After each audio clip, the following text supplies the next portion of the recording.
Gulab Jamun, the sweet that conquered South Asia, history, culture, and recipe. What if I told you that this little sweet ball has a history spanning over 2,500 years, connects ancient Persia to modern South Asia, and has become one of the most beloved desserts across an entire continent? Welcome to Knowledge Void, where today we're diving deep into the rich, syrupy world of Gulab Jamun. Hey, food history lovers! Before we get sticky with this incredible dessert, don't forget to hit that subscribe button and notification bell to stay updated on all our culinary adventures through time. The story of Gulab Jamun is like a perfect recipe itself, combining ingredients from across cultures and centuries. While we enjoy it today as a quintessentially South Asian dessert, its roots stretch back to ancient Mesopotamia around 2500 BCE, where archaeologists have found pottery specifically designed for deep-frying dough in honey. This early technique traveled through Greece and Rome, where they called similar treats encrides and globuli. But the direct ancestor of our modern Gulab Jamun emerged in medieval Persia as luqmat al-qadi, or the judge's morsel, fried dough balls soaked in sweet syrup. But the real magic happened during the Mughal Empire in India, when Shah Jahan, yes, the same emperor who built the Taj Mahal, had a genius chief confectioner named Ustad Ahmad. According to court records from the 1630s, it was Ahmad who made the critical innovation that transformed this dessert forever. Instead of using wheat flour as the base, he substituted quail, reduced milk solids, creating a completely different texture and flavor profile. This wasn't just a recipe tweak. It was culinary fusion that perfectly symbolized the blending of Persian and South Asian cultures happening during this era. The name itself tells this story of cultural fusion.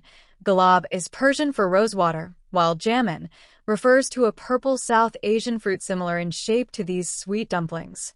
In South Asian culture, Gulab Jamun isn't just a dessert, it's practically a love language. It marks life's most precious moments, from weddings to religious festivals like Diwali and Eid.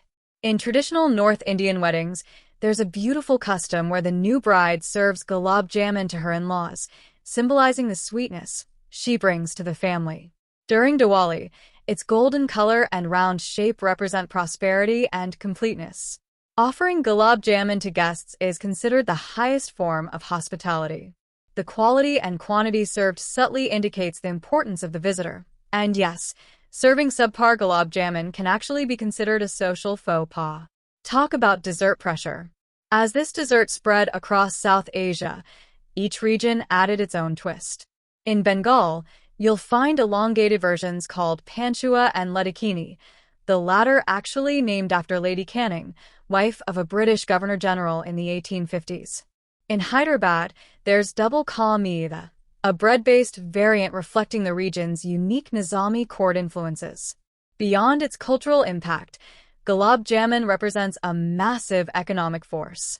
Across India alone, nearly 500,000 traditional sweet shops generate billions in revenue, with Gulab Jamun accounting for about 15 to 20% of total sales. These aren't just businesses, they're preservers of heritage, with many shops representing multi-generational family enterprises dating back centuries. The dessert has gone global too. Companies like Haldiram's and MTR Foods have industrialized production, extending shelf life from a few days to over 6 months. Annual exports exceed $40 million, primarily to the Middle East, UK, US, and Canada. And innovation keeps happening. From fusion desserts like Gulab Jamun cheesecake to health-conscious versions with reduced sugar. There's even protein-enhanced varieties for the fitness crowd, who said tradition can't adapt. Now for the part you've all been waiting for, let's make our own Gulab Jamun from scratch. For our dough balls, we'll need 1 cup milk powder, 3 to 4 tablespoons all-purpose flour, 1/4 teaspoon baking soda, 2 tablespoons ghee, softened, 2 to 3 tablespoons milk. And for our syrup, 2 cups sugar, 2 cups water, 4 to 5 crushed cardamom pods, 1/2 teaspoon rose water, a few saffron strands, 1 teaspoon lemon juice. Let's start with our syrup, since it needs time to develop those beautiful flavors. Combine sugar and water in a wide pan and bring to a boil. Now add our cardamom pods, saffron if you're using it, and lemon juice.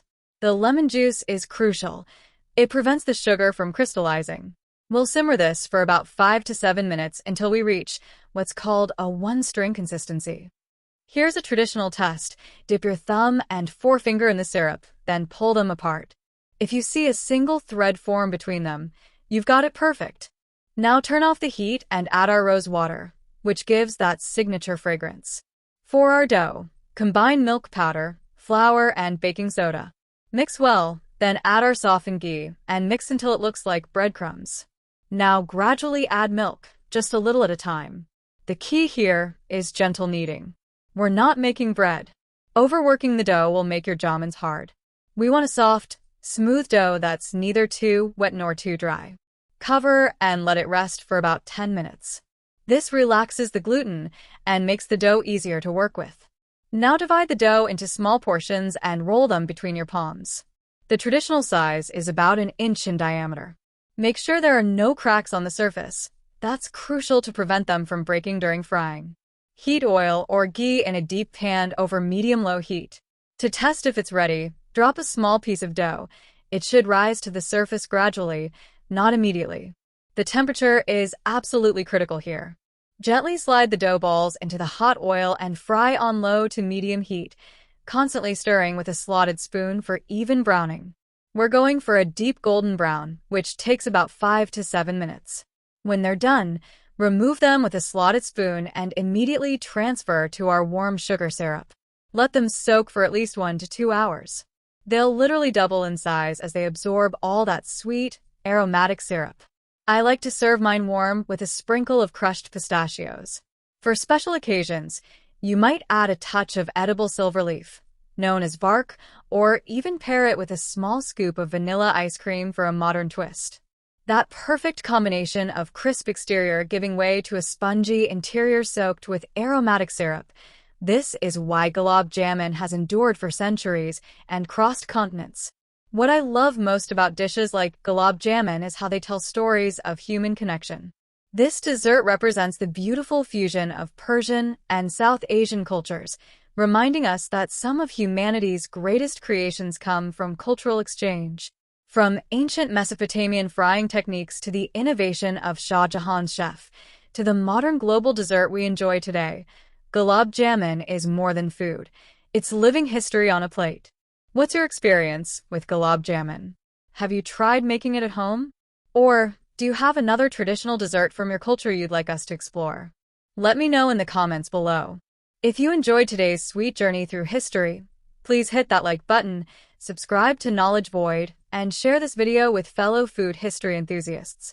Want to support the channel and get exclusive content? Check out our Patreon, link in the description below. Until next time, stay curious and keep exploring the delicious intersection of food and history.